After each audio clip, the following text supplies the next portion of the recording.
So, my wife got me a scale for Father's Day. I think she's trying to tell me something. Welcome to the Ordinary Marathoner Podcast.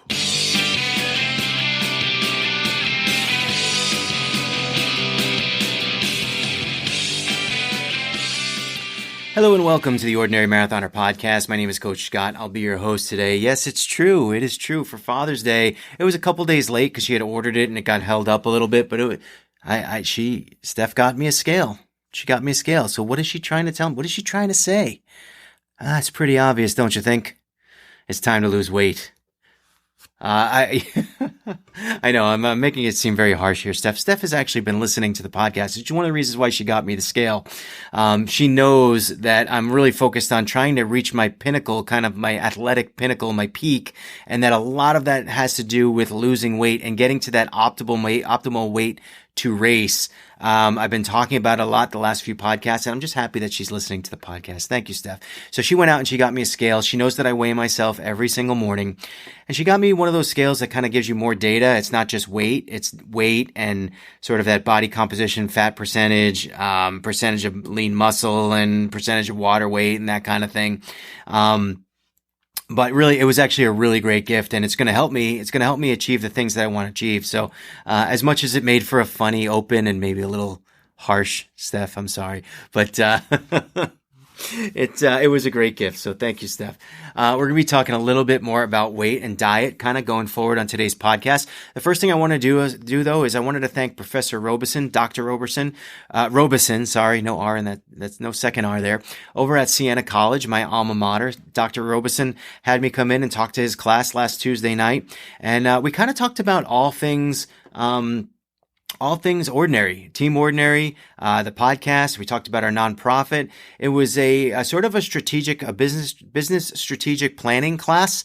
So I kind of gave a presentation, and we they asked me some questions, and then they kind of got into groups, and they sort of gave me some recommendations as to things that we could do for the business to develop it further. And I got to tell you, they came up with some really good stuff. We're going to be using a lot of their ideas going forward. I want to thank you guys for the time. Hopefully you're listening to the podcast. Hopefully we made it interesting enough that you're listening to the podcast. And I want to thank you guys for that time. It was really, really appreciate it. Really cool. We're going to be doing more stuff with Siena.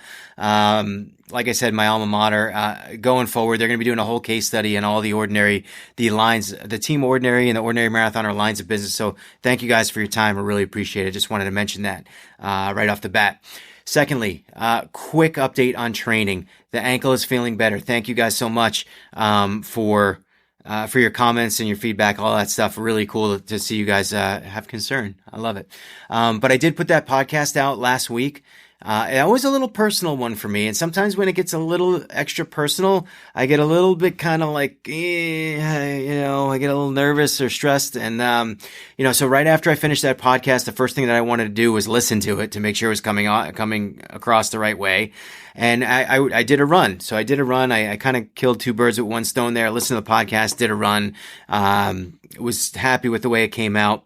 And again, thank you for comments there too. It really, some great feedback there. And I love all the feedback. So keep it coming, guys. Keep it coming. I really appreciate it. It just goes, it gives me an idea of the things that I want to talk about as we move forward with the program. So thank you. Thank you everyone who got in touch with me after last week's podcast. It means a lot.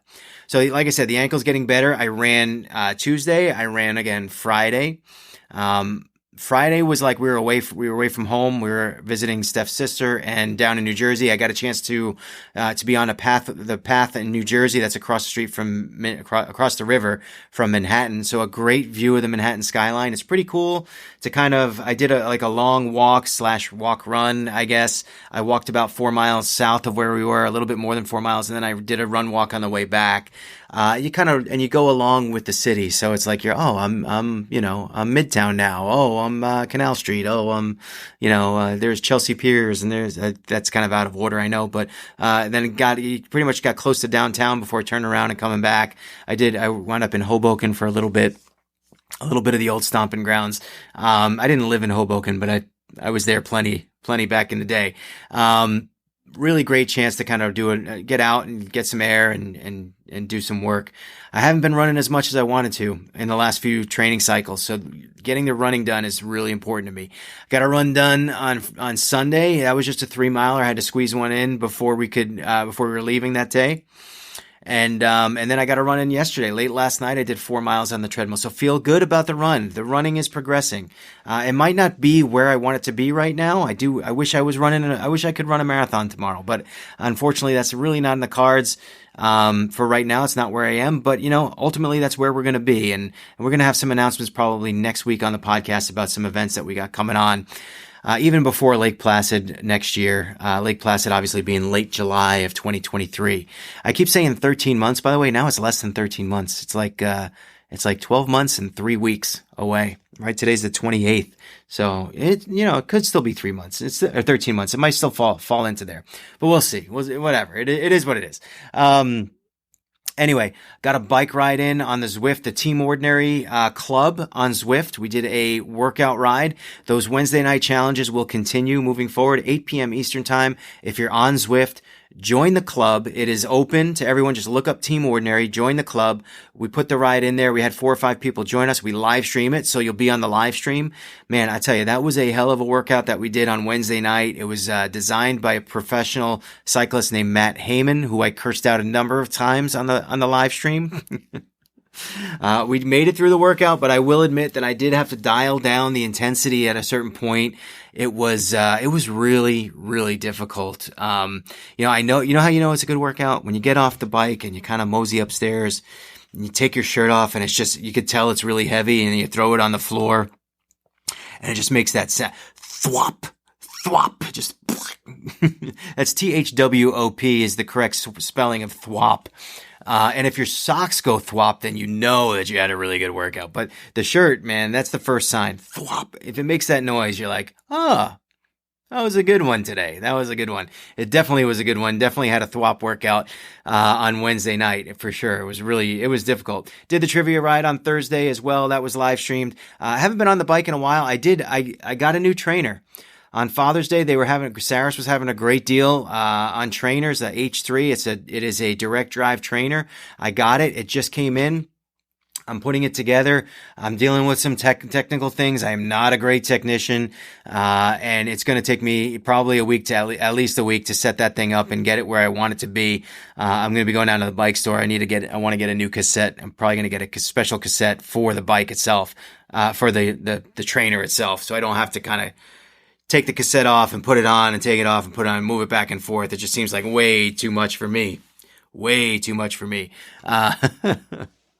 You'd think as a coach that I want to be involved in that stuff, but it's okay. It's okay. But I'm actually really excited about the new trainer, and that's going to help me a lot going forward. It's actually going to help me too, because then we'll move the old trainer over and maybe we'll get Steph or maybe we'll get my daughter Sam involved a little bit on the Zwift platform, getting them up and going and getting some rides in for themselves as well. I would love to see that. Nothing more that I would love to see than my daughter and my wife riding Zwift with me in the basement. That would be awesome. So, all right. I know I've wasted a lot of time. We're like 10 minutes in already. But today's topic, and I've kind of been teasing this topic a little bit, and I don't know that I have great wisdom for you guys. I don't know that I have great wisdom. The topic is diet. And really, if you listen to someone like me, I'm not a dietitian. I definitely need to disclose that up front. Not a dietitian. We've talked to tons of dietitians on the show, especially Allison Knott is sort of our official, Team Ordinary dietitian, who I've talked to recently, by the way. She's doing great. She knows the ins and outs of, food composition, the things you should eat, before, during, and after a workout. She can give you alternatives. She can kind of look at the things that you're eating and tell you other things that you eat that you should eat instead, or give you other options, things like that. She does a really great job with the details. When I talk diet, I talk about it more in terms of behavior. For me, I can get all the information I want from people like Allison and other dietitians. My issue is always the control factor, which is, yes, the dietitian can tell me what to eat, but it is me. It is my responsibility. I'm the one holding the fork and the knife. I'm the one grabbing the food and putting it in my mouth. I don't have a personal chef or anything like that. I'm the one in control. And sometimes by in control, I mean not in control. And despite what people tell me to eat, despite the advice that I get, I may eat something different, or I may eat too much of something, or I may go overboard. I may just not, or I might just not be in the, maybe I'm just not in that losing weight frame of mind. And I just feel like I want to enjoy life. And part of enjoying life can sometimes be enjoying food. And if you enjoy too much of it and you indulge too much, you're going to gain weight. And again, when we talk about weight gain here, I don't like to focus on the aesthetic version of weight gain. All right. I don't like to hear, I definitely don't want to hear like, we've talked about fat shaming, and I've kind of gone through that phase a lot, talking to you guys. And look, I will be the first to admit, when I started racing, especially when I would show up at races and feel out of shape or overweight, especially being overweight, I'm not going to lie.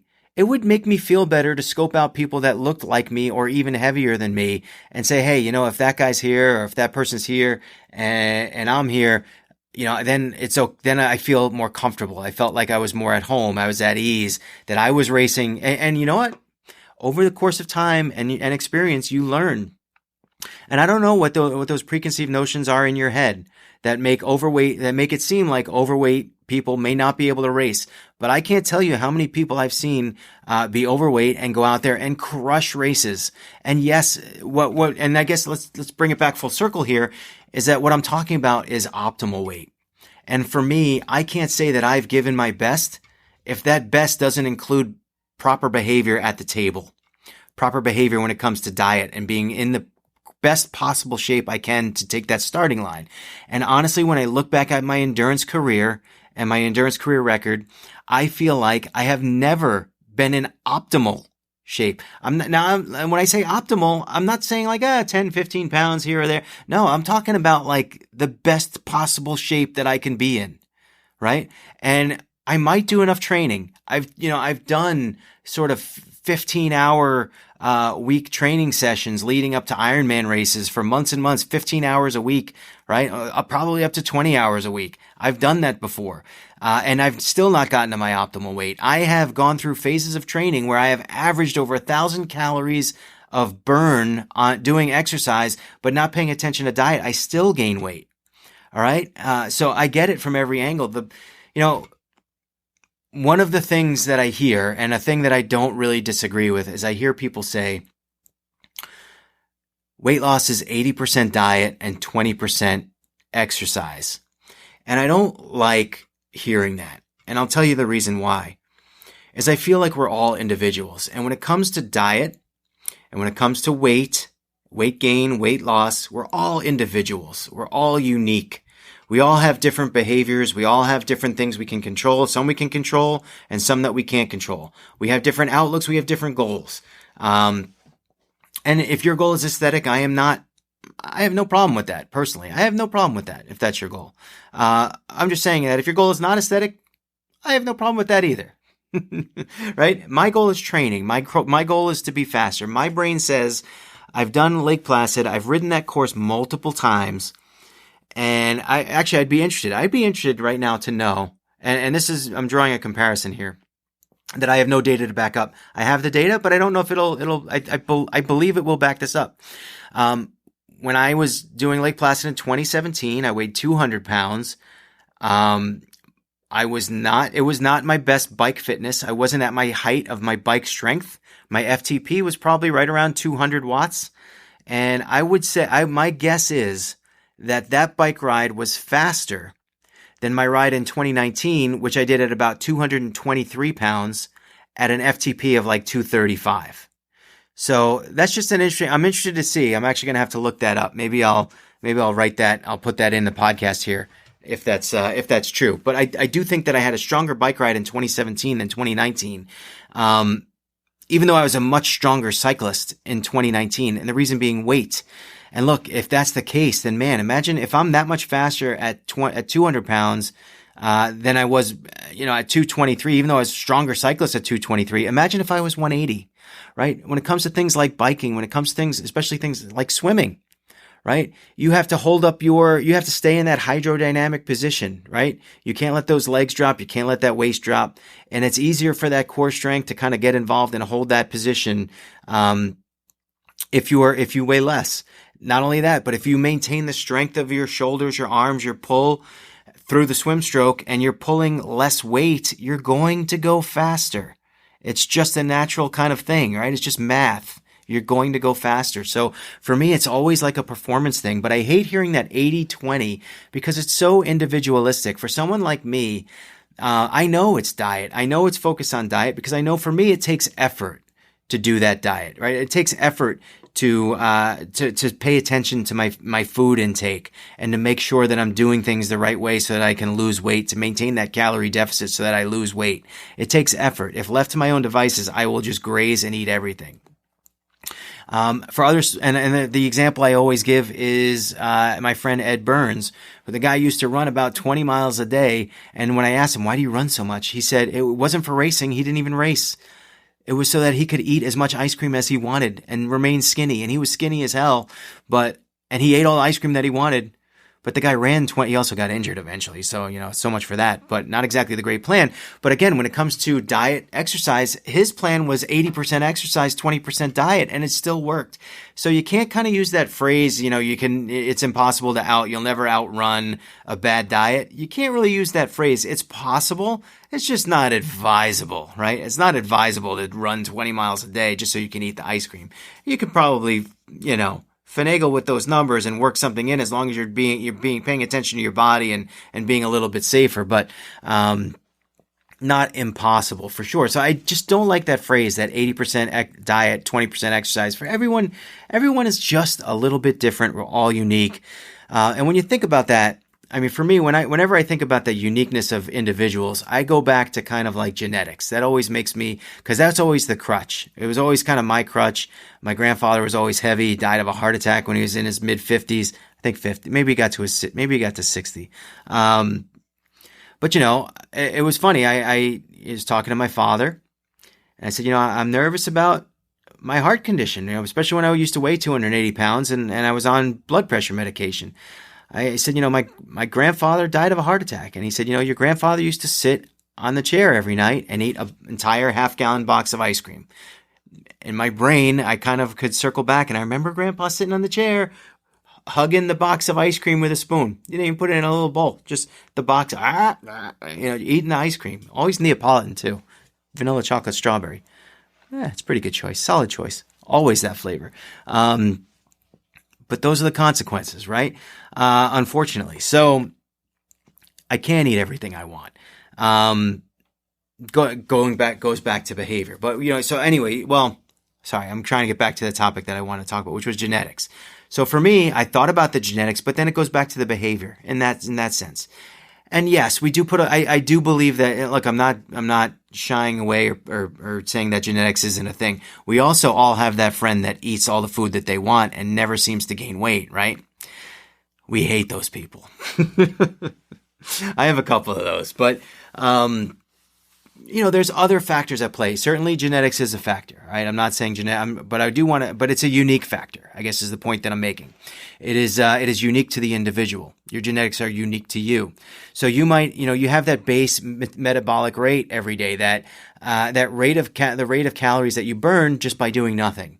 Right? By having everyday normal day, getting out of bed, brushing your teeth, your body's just breathing, right? And how it performs normal functions. It needs energy. It burns calories just by existing, right? By digesting, the act of digesting burns calories. Whether your body's cooling temperature, warming temperature, whatever it needs to do for you to survive during a day, it burns calories. Based on genetics, some may burn more, some may burn less. There's clearly a lot of other things that are involved. One of the things when I think of, and something that I believe I even saw a video on, was just sort of your passive actions during the day. Now, for me, I know if I am given a task at work and I'm sitting in front of a TV screen or a computer monitor and I'm doing a spreadsheet, I'm working something, I'm really engaged, you could probably take a picture of me and then fast forward an hour and take a picture of me again. And you can overlay those pictures and barely see a difference because I will not have moved an inch, not an inch, I'm engaged with what I'm doing and I'm just sitting still and my body is just functioning, existing and really not burning any calories at all. because I'm not moving. I'm barely moving, Whereas other people may be nervous, may be stressed. They just maybe they fidget, they move around a lot. People they can't sit in one place. They bounce up and down, or they got to get up and walk. We all know those people too. And look, it may not be that much difference in calories in a daily basis. It might be like, 50 to 100 different, more calories that they're burning because of nervous energy or because of fidgeting. But it's something. And those little tiny differences kind of add up in our little behaviors, our individual behaviors. And all of them can matter when it comes to the ultimate sort of calories in, calories out calculation, how much you gain or lose. Other behaviors I think of, things that you kind of grow up and you're just used to, right?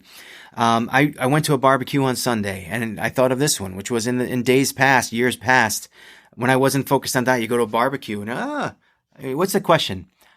Hamburger, hot dog, or both, right? Hamburger, hot dog, or both.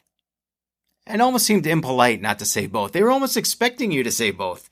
So you said both. And then you went down the line and here is potato salad and macaroni salad and coleslaw. You grab a spoonful of each, any mayo-based salad that you could put on your plate. And now you're kind of mounded over, right? You put it down, the plate has a circumference this way, right? And you sit down, you eat it, and then you're like, oh, what? You kind of say, oh, I missed the pasta salad over. Let me get those. Oh, they have rolls, and you've already had a burger bun and a hot dog bun, but carbs, white flour, no. But this is kind of it's the normal behavior. And maybe that carries over to your everyday life where, growing up, we always had our 3 square meals. And generally speaking, we had just enough to fill the plate, but sometimes you'd have seconds, or maybe you get that. Remember that, from The Blind Side? I always think of that Michael Allure where it was like hoarding food, right? Because you never know where your next meal might come from. And I even saw a video a couple weeks ago about how inherently the caveman brain, right? They talk about the caveman brain and how, back when we were cavemen, we were lucky to have one meal a day. And if you had a meal, you just ate everything because you never knew when the next meal would come from. And maybe that behavior is just ingrained in our skulls from years of evolution. And it's hard for us to see food and not eat it. I definitely have like something, when I throw food out, it really, really bothers me. More unnaturally, it bothers me when I throw food out. So I always try to use as much as I can. Whatever's in my fridge, I try to put it in the plan and make sure it gets used before it goes bad. And then the problem is, of course, if it starts going bad, I'm more inclined to just eat it, even if it doesn't fit into my diet. All of these are behaviors, right? Frequency of eating. I just said, we used to eat 3 square meals a day, right? Breakfast, lunch, and dinner. Some people might only have 2 meals a day. Some people might not, and especially now, I think with the intermittent fasting and that kind of diet, a lot of folks are just eating 1 meal a day. They're just kind of squeezing it all into that one moment in the middle of the day, and then trying to fast the rest of the day. I know there's a lot of other diets, and especially the ones that Steph and I get involved in, that are more like a 5 meal a day. And I think really, so 5 meals a day, but they're all sort of low cal, right? And then what that sort of takes away, at least for me, is it takes away that mid-meal snacking. Because instead of getting a mid-meal snack, I'm getting a mid-meal meal, right? So, whereas back in the day, and I don't do this anymore, but back in the day, you might go and get like a Frappuccino at Starbucks with, maybe a donut or whatever it may be. You have your regular meals, and then in between, right, you throw in 600-700 calories of a shake or a drink or a something sugary or chips or ice cream, whatever it may be, candy, cake, cookies. You throw those in there as snacks, and it just destroys your day. Whereas if you kind of just spread out meals, now at least when you're finished, you go, oh, I'm still a little hungry. Well, I got to hold out for a couple hours till the next meal, right? And it's kind of a little bit more satisfying than just snacking in the middle of the day. Behaviors. Keep talking behaviors. You walk through the kitchen.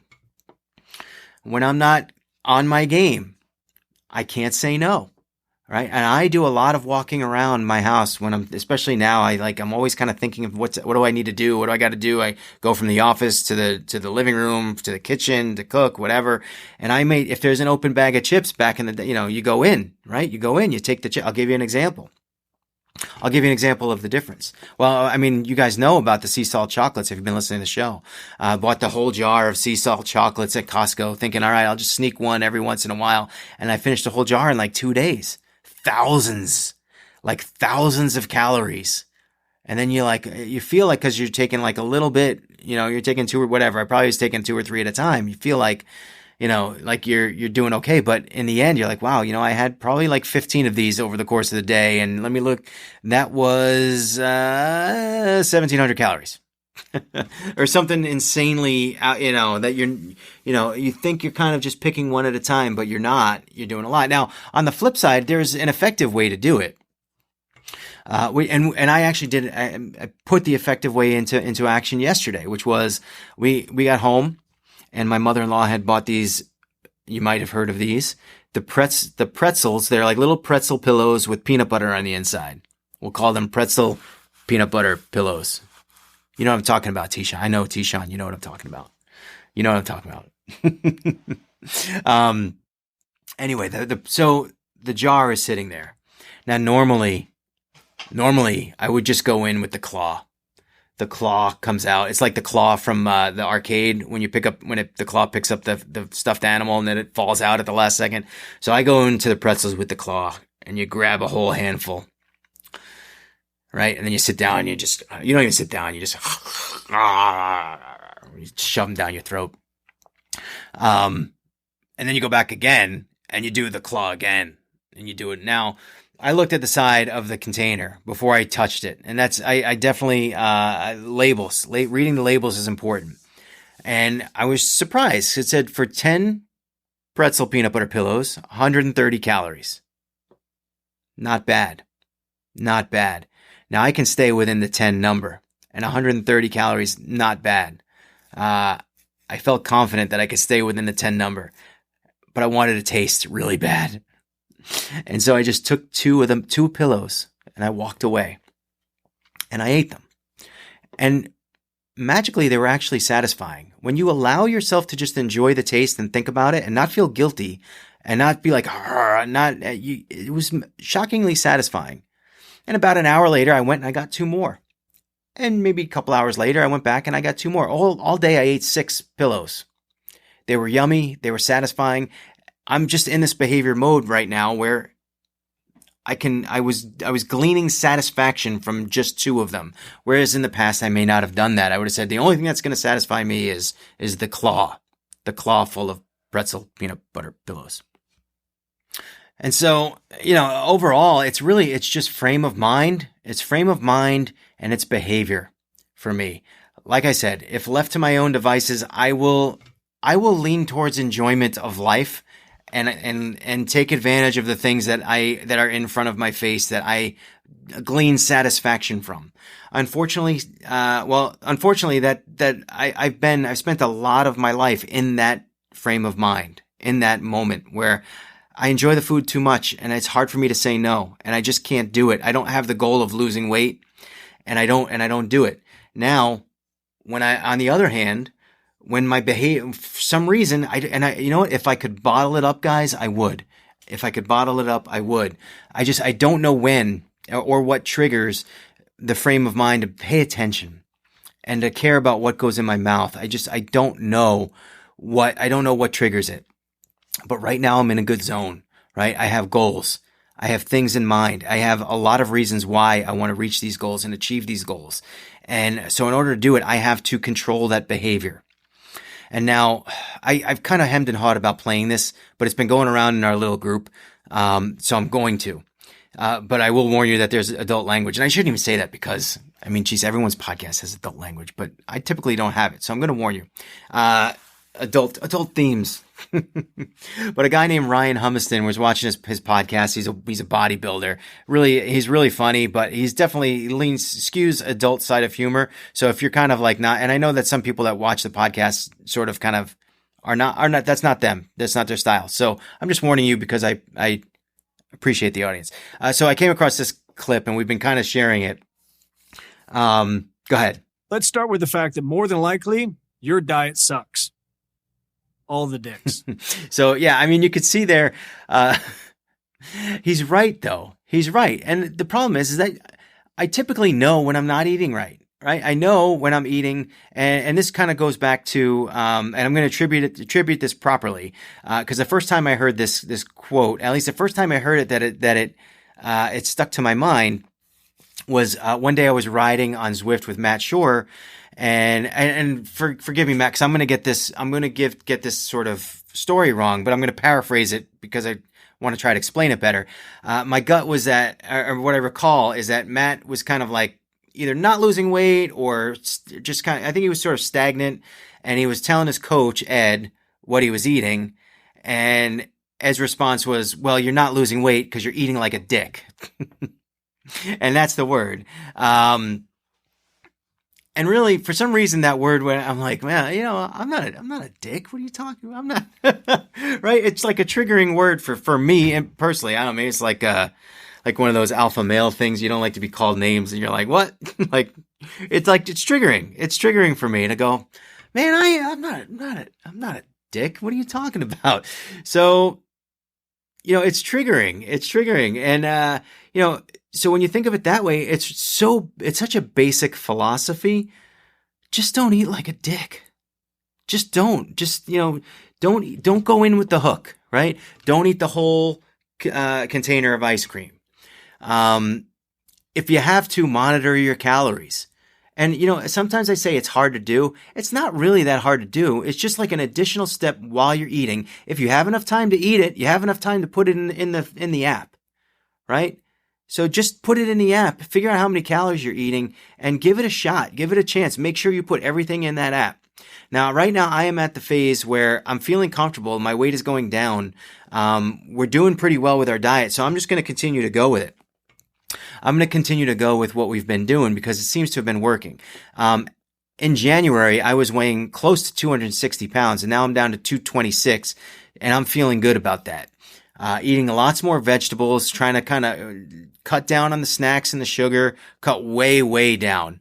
I've substituted sort of that mid, so the diet that we're kind of on, it's sort of, I would say it's probably like a 4-meal diet. And then we also have sort of some snacking in between, but the snacking I do, typically, like what I'll do is I have like a big Costco bag of baby carrots, and I'll pour like the carrot. I know this isn't like, it's not like I'm eating donuts here and ice cream. It might not be satisfying to you, but for me right now, it's doing the job, and it makes me feel responsible. It makes me feel not like a dick, right? I'm not eating like, right. You get it. You get the point. I'm trying not to say it as many times as I want to. But so I put the carrots in a bowl. I put some salt on the carrots, drink a little water. That's my snack. It kind of fills you up for a time. It makes you forget like that you were even contemplating being hungry. Pickles was another. I had a jar of pickles, and I was like, I ate like 3 of the little pickles that were in there. And I was like, all right, just to be safe, let me go look and see. Because I used to get those bread and butter pickles, but then I looked at the bread and butter, and they do have some calories in there. So you can't really gorge on those. There were like 30 calories for like 4 pickle slices. So, all right, if you want to have a few of them, that's fine. Whatever, have a bunch, that's fine. Just, you can probably overeat. If you don't want to eat the whole jar of pickles, that would be probably not fine. But I had three kosher dill pickles, and I'm like, all right, let me just check because I want to make sure. And I look at the side, and it says, one serving size, 1 pickle, number of calories 0. All day, waving the pickles all day long. You see what I'm saying? Making good choices, substituting healthy foods. It starts with breakfast. We kind of try to shy away from the bacon. I try to shy away from bagels and muffins and things like that. And I go with almost 9 times out of 10, my breakfast will be egg-based, whether it be an omelet with something in it, even onions, or lately we've been getting sort of this kielbasi sausage that I take one of those and I chop it into little pieces and throw it in the omelet. It's grass-fed beef. So things like that. Veggie omelets are big. We do like a scramble where I put stuff into, like, just make a big thing of scrambled eggs and I put stuff into that. Onions, peppers, sausage, breakfast sausage, like turkey sausage, chicken sausage, stuff like that. Dinners and lunches, sometimes a can of tuna I use, even though I try to use the freshwater tuna lately, as opposed to the oil tuna, only because, and again, I'm telling you what I do. I'm not really giving you that's not diet advice necessarily. I'm not a dietitian. That's just kind of what I've been skewing to. I've been trying to make little choices to make things a little bit better where I can. So trying to use like tuna and water, or chicken breast is another one. Sometimes we cut up chicken. I put it in the air fryer with peppers and onions. I'm big on the peppers and onions, if you could see. A little taco seasoning, and just put it in there for 20 minutes, and boom, you got chicken fajitas. I don't do the sour cream. I might do salsa. We might do avocado. But no, I don't do cheese. I don't do, what's the other one? Sour cream. I kind of leave those off. Sometimes I have tortillas on the side that I give to my daughter. I make her quesadillas, but I typically stay away from those. Sometimes we'll use lettuce. We'll do lettuce wraps, stuff like that. Ground turkey is another one that we do a lot of. Ground turkey. We'll put it on brown rice, mix it with brown rice, with a lot of veggies that we'll put in there. Broccoli, whatever, any veggie can go in there. I don't really use cauliflower in there. But we might make it like a chili. Might make it like a chili with turkey meat, where you just throw in, any veggie, basically. We try to stay away from corn. Corn and peas, I think, are a little bit, sugar heavy. I think, again, not a dietitian. But again, just listening to sort of the diet that Stephanie has gotten in the last 6 months that we've been doing successfully. Staying away from the peas and the corn was part of that diet. So I'm staying away. To be honest, I think it might be sugar. They might just be a little more calorie dense, and might be because of sugar. But staying away from them, going with more like, so what goes in there? Peppers, onions. We've been doing some chickpea based stuff lately. Even for lunch today, we had chickpea, that kielbasi sausage, and just onions with paprika on top. Great lunch. And I'm just giving you ideas, just throwing things out there of alternatives, as opposed to, occasionally I will go to like Panera and I will try to find I find this too, guys, is I find that when I'm in the right frame of mind, I can go to a place like Panera and say to myself, well, that sandwich that I sometimes get that's 800 calories, that sure is yummy, but I'll get the salad today that's 400 calories and just be happy with that alternative. And I'll eat the salad and I'll say to myself, that really wasn't that bad. It actually tasted pretty good. Why don't I get this all the time anyway?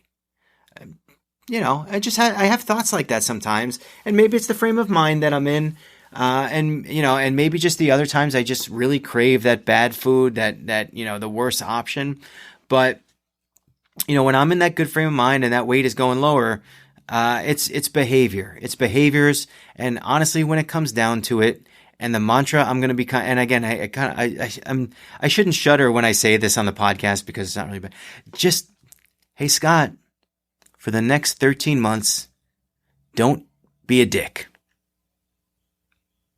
At least when it comes to eating and diet. Stay away from that. We'll be fine. We'll lose weight. When it comes to late July 2023, we take that starting line. We're going to be at optimal weight, ready to go for Ironman Lake Placid 2023. That was my diet special. I hope that ultimately you basically got it's one piece of advice when it comes to diet. That's all I got for you today. I hope you guys have a good week. We're going to be doing our Wednesday night ride. So again, if you're on Zwift, come join us, join the Team Ordinary Club, and come ride with us. You'll be on the live stream. It's pretty cool. I enjoy it. I have fun with it. We'll be doing our Thursday night trivia ride again on Thursday night. So if you want that one, you need an invite too. So reach out to me if you want to get invited to that. We'll send you there. I will be either running or hitting the elliptical sometime today. But I'm on a good streak, guys. I'm trying to get in the pool at least once a week. Hopefully, the goal is really twice a week.